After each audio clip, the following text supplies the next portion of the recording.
I just saw yet another video about exactly the same personal finance books that everyone seems to love that has changed another YouTuber's life. So I thought it is time for me to go and talk about it. Now, I am fully aware that I'm going to get a ton of dislikes on this video because the vast majority of people seem to love these books, or at least they say so. But before you go and smash the thumbs down, go and hear me out.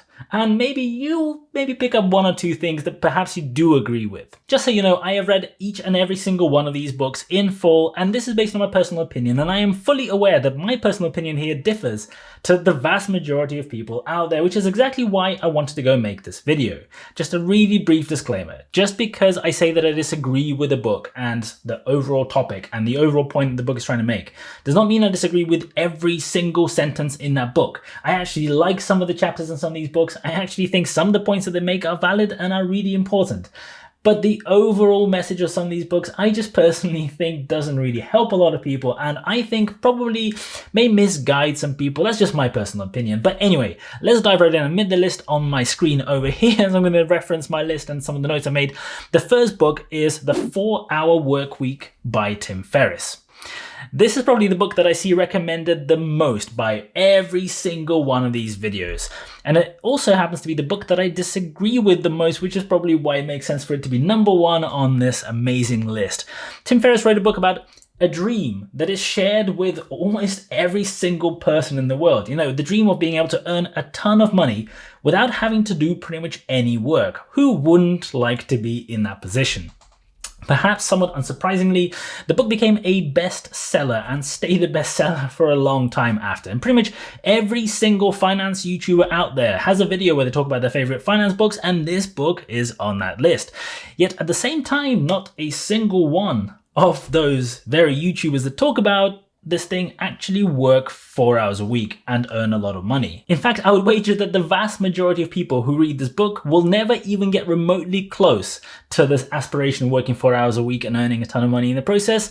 And that is because for 99.99% of cases, it is completely unachievable, and it makes the whole premise somewhat pointless and baseless, in my opinion. See, it's nice to talk about the theory of automating processes, having your virtual assistants doing everything for you, answering all your emails and doing everything on your behalf, and pretending to be you in the process, which apparently is a good thing. But anyway, having products that are automatically manufactured, marketed, sold, and distributed with zero effort required from you whatsoever. That sounds really great. However, if you have ever actually run a business, which I have, you probably know that the world just doesn't really work that way. There is no magic perpetual engine that prints money for you while you're sipping mojitos on a beach somewhere in Brazil. If you want to go and build a business that is successful, that earns you a lot of money, you will in most cases, pretty much every single case, have to go and spend a ton of money building, creating it, and then managing it afterwards. Now, I do know that the book does touch on this subject, that you have to go and put in some effort up front, but exactly, in my opinion, zero actual successful entrepreneurs in the world have built and run their successful businesses on 4 hours a week.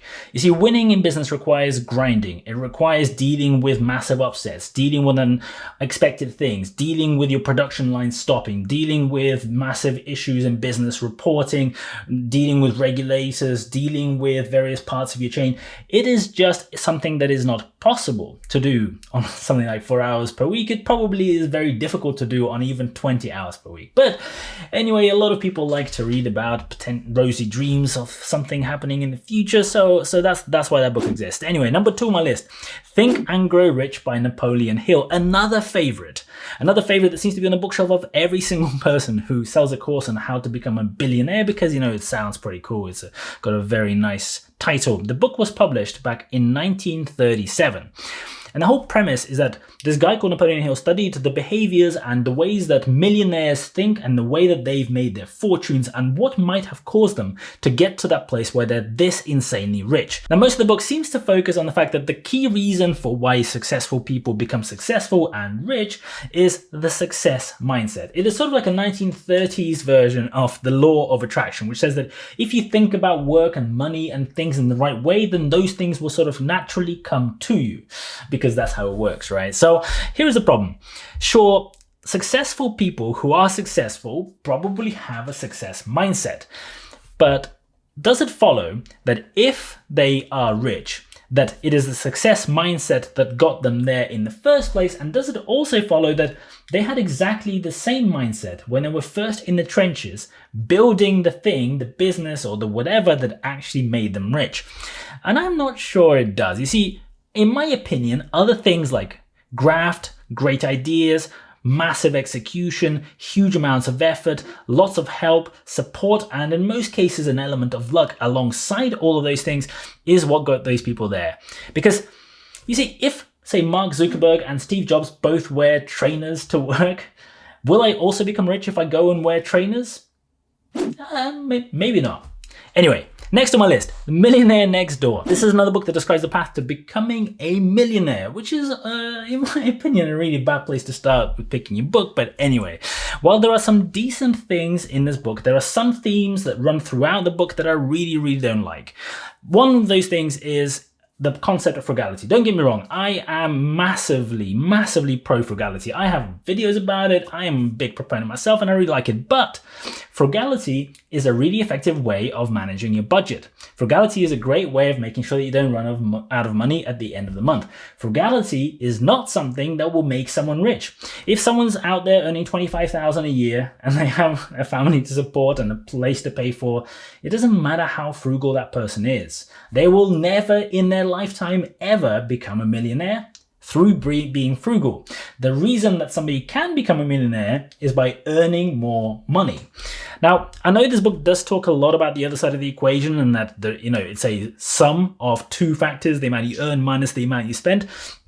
But here's the truth. There's a massive focus in this book on this whole point of not spending money and all of that kind of stuff. And although they do talk about the other point, I kind of feel that the approach and the focus is entirely wrong, because actually, although it is important not to go and live beyond your means, that is not what's going to make you a millionaire, which is what this whole book talks about. Anyway, next on my list, The Richest Man in Babylon by George Clason. Another classic, a 1926 book, so it's been around for a little while, almost 100 years, but it suffers from much of the same set of issues that the previous book I mentioned suffers from as well. There are 3 lessons in the book, and they are: live below your means, never take on debt, learn how to be lucky. And I get the point that he's trying to make. I mean, living below your means is great, but that alone will not make you rich. It will not make you a really wealthy person.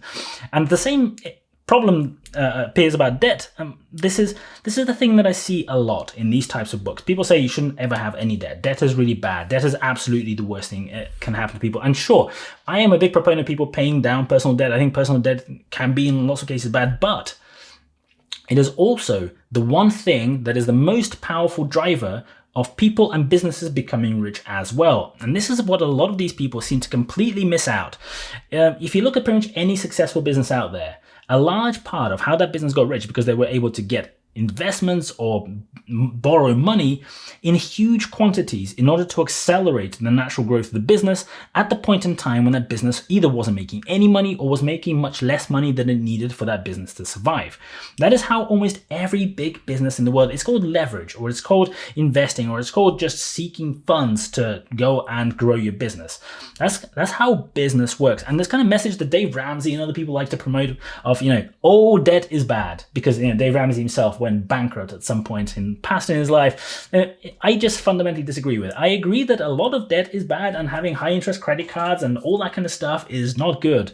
But just labeling everything with one stick because you happen to have had an issue with it, or because you don't really necessarily want to talk about something because it's against your kind of simple mantra, I just disagree with as well. Anyway, next on my list, The Automatic Millionaire by David Bach. It continues to have pretty much exactly the same issues as the previous 2 books. It talks about, shaming anyone who goes and buy themselves a latte, because buying yourself a latte to, make a bit more of your day, to just cheer yourself up when you may be feeling down, or any other reason, is a woeful thing to do, and that is going to be the one reason why you won't become a millionaire.